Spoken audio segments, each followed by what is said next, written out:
অহা 22 মাৰ্চৰ দিনা বিহাৰ দিৱস আৰু এই বিহাৰ দিৱসটো তিনিচুকীয়া জিলাত এগৰাকী পাখিকটা মন্ত্ৰী আৰু সম্ভাৱ্য এগৰাকী বিধায়কৰ টিকট প্ৰত্যাশীৰ নেতৃত্বত তাত ৰাজহুৱাভাৱে উদযাপন কৰিবৰ কাৰণে এটা ব্যৱস্থাপনা তেওঁলোকে গ্ৰহণ কৰা সন্দৰ্ভত আমি অৱগত হৈছোঁ আৰু এই অৱগত হৈ আমি আশ্চৰ্য প্ৰকাশ কৰিছোঁ এটা ৰাজনৈতিক দলে এটা হিন্দী বলৰে আচলতে তেওঁলোকে ভোট লাভৰ স্বাৰ্থত কেৱল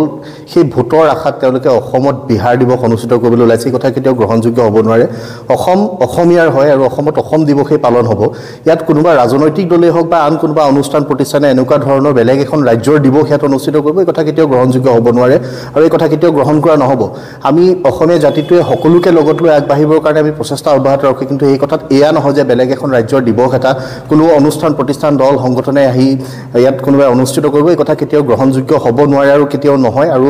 এনেকুৱা ধৰণৰ দুঃসাহস যদি কোনোবাই কৰে কেতিয়াবা ইয়াৰ পৰিস্থিতি ভয়ানক হ'ব বিষম পৰিস্থিতিৰ সন্মুখীন তেওঁলোক হ'ব লাগিব আৰু এই ক্ষেত্ৰত যিকোনো পৰিস্থিতিৰ সন্মুখীন হ'বৰ কাৰণে সেইসকল সাজু হৈ থাকিব লাগিব সেই সকিয়নি আজি আমি প্ৰদান কৰিছোঁ আৰু কোনো কাৰণতে যাতে কাৰোবাৰ ব্যক্তিগত উদ্যোগত বা কোনোবা দলীয় সাংগঠনিক উদ্যোগত যাতে এনেকুৱা ধৰণৰ কাম কাজ কৰিবৰ কাৰণে কোনেও পদক্ষেপ গ্ৰহণ নকৰে তেনেকুৱা ধৰণৰ পদক্ষেপৰ পৰা বিৰত থাকিবলৈ আমি সকলোকে আহ্বান জনাইছোঁ অসমত অসমৰ মানুহৰ স্বাভিমান থাকিব লাগিব অসমত খিলঞ্জীয়া মানুহৰ দপদপনি থাকিব লাগিব সেই কথা স্পষ্ট আৰু খিলঞ্জীয়া মানুহৰ দপদপনি থকা অসমত কোনো আন ৰাজ্যৰ ইয়াত দিৱস কোনোবা দল সংগঠন অনুষ্ঠান প্ৰতিষ্ঠান অনুষ্ঠিত কৰিব নোৱাৰিব সেই কথা স্পষ্ট